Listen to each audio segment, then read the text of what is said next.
Bismillahirrahmanirrahim. Assalamualaikum warahmatullahi wabarakatuh. Apa kabar kalian semua? Semoga sehat-sehat. Materi hari ini Ibu akan melanjutkan dari yang kemarin itu kan tentang sejarah bahasa Indonesia. Kalau sekarang materi yang akan Ibu jelaskan tentang ejaan bahasa Indonesia. Materi ini nanti akan berguna ketika kalian akan menulis makalah ataupun menulis skripsi untuk syarat sebagai persyaratan kalian mendapatkan gelar S1. Baiklah, Ibu lanjutkan. Pengertian ejaan dan fungsinya. Definisi ejaan adalah sistem kaidah penulisan yang mengatur huruf, tanda baca, dan pemenggalan kata. Kemudian tujuannya yaitu menciptakan keseragaman dalam komunikasi tulisan agar mudah dipahami. Fungsi utama dari ejaan adalah memastikan pesan tertulis sampai dengan jelas tanpa ambiguitas. Kalian tahu apa ambiguitas itu? Yaitu satu kata mempunyai banyak arti sehingga kita akan sulit kalau sudah menemukan kata-kata yang ambiguitas itu. Baik, Ibu lanjutkan tentang sejarah perkembangan ejaan bahasa Indonesia. Yang pertama, ejaan Van Ophusen. Kapan lahirnya ini? Yaitu pada tahun 1901. Ya, ejaan ini yaitu pertama dengan alfabet Latin. Kenapa demikian? Karena pengaruh bahasa Belanda dengan menggunakan simbol seperti OE untuk huruf U ya. Kemudian setelah adanya ejaan Van Ophusen berganti dengan ejaan Republik. Kapan itu? Yaitu pada tahun 1947 ya. Penyederhanaan ejaan kolonial mengganti huruf OE menjadi huruf U dan menghapus apostrof. EYD atau yang kita kenal dengan ejaan yang disempurnakan lahir pada tahun atau ditetapkan pada tahun 1972 dan kemudian berganti nama yaitu Puebi. Kapan itu Puebi? Yaitu pada tahun 2015 ya. Penyempurnaan hingga standar modern penyesuaikan dengan perkembangan zaman dan teknologi. Sekarang kita lanjutkan dengan unsur-unsur ejaan bahasa Indonesia. Yang pertama yaitu huruf.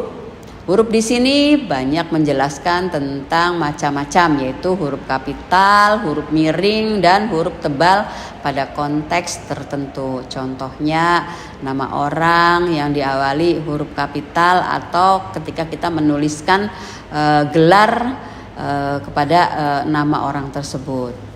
Kemudian pemenggalan kata dilakukan sesuai suku kata saat pergantian baris agar tidak sembarangan. Seterusnya yaitu penulisan kata. Di sini dijelaskan juga tentang kata dasar, kata imbuhan, gabungan kata, dan kata ulang. Contoh, di rumah. Di rumah, di itu merupakan kata depan dengan rumah berarti harus dipisah ya. Kemudian kata diberi kata sambung ya. Kalau dipisah diberi kata sambung. Jadi dipisah, digabungkan gitu karena dinya itu merupakan awalan. Kalau tadi di rumah itu dinya itu merupakan kata depan, itu contohnya ya. Contoh penulisan kata. Sekarang tanda baca. Tanda baca yang kita kenal yaitu penggunaan tanda titik, koma, tanda seru, tanda kutip dan lain-lain sesuai kaidah. Kemudian relevansinya ejaan di era modern. Yang pertama, konsistensi komunikasi, memastikan pesan jelas dan seragam di berbagai media tulis. Kemudian ada profesionalisme, yaitu meningkatkan kredibilitas dalam akademik jurnalistik dan bisnis. Dan yang terakhir yaitu pelestarian budaya, menguatkan identitas bangsa lewat penggunaan bahasa yang benar. Kita lanjutkan dengan tantangan ejaan di era digital ya. Pertama yaitu dengan adanya bahasa gaul dan singkatan. Sering mengabaikan aturan ejaan resmi di media sosial dan pesan instan ya. Kemudian yang kedua yaitu istilah asing dan teknologi. Masuknya kata asing tanpa padanan resmi menimbulkan kebingungan ya. Kemudian yang ketiga yaitu keterbatasan koreksi otomatis ya. Perangkat digital kurang mendukung kaidah ejaan di Puebi secara menyeluruh. Kemudian yang terakhir yaitu kurangnya edukasi. Jadi pengguna kurang sadar pentingnya penggunaan ejaan yang benar. Strategi memperkuat penggunaan ejaan yang tepat yaitu edukasi dan sosialisasi. Jadi menanamkan pentingnya ejaan yang benar sejak dini di sekolah dan di media, mulai dari SD sampai ke perguruan tinggi. Kemudian yang kedua yaitu pengembangan teknologi. Fitur koreksi otomatis yang sesuai dengan Puebi atau yang kita kenal dengan ejaan atau EYD ya di perangkat digital. Kemudian yang ketiga yaitu kampanye bahasa. Artinya yaitu kolaborasi pemerintah dan lembaga untuk mempromosikan bahasa yang benar. Seterusnya, masa depan ejaan bahasa Indonesia. Yang pertama, adaptasi terhadap perubahan. Ejaan akan terus diperbaharui sesuai perkembangan teknologi dan budaya.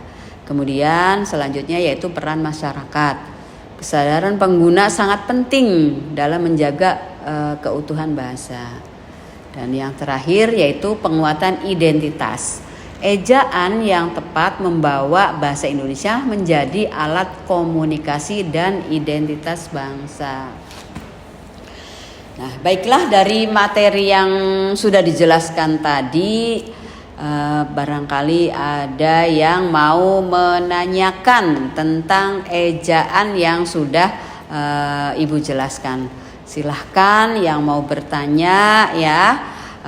Nanti temannya juga boleh menanggapi atau boleh memberikan tambahan jawaban yang sudah diberikan temannya yang lain gitu. Jadi kita mengadakan diskusi dan sesi tanya jawab tentang materi yang sudah Ibu jelaskan yaitu tentang ejaan.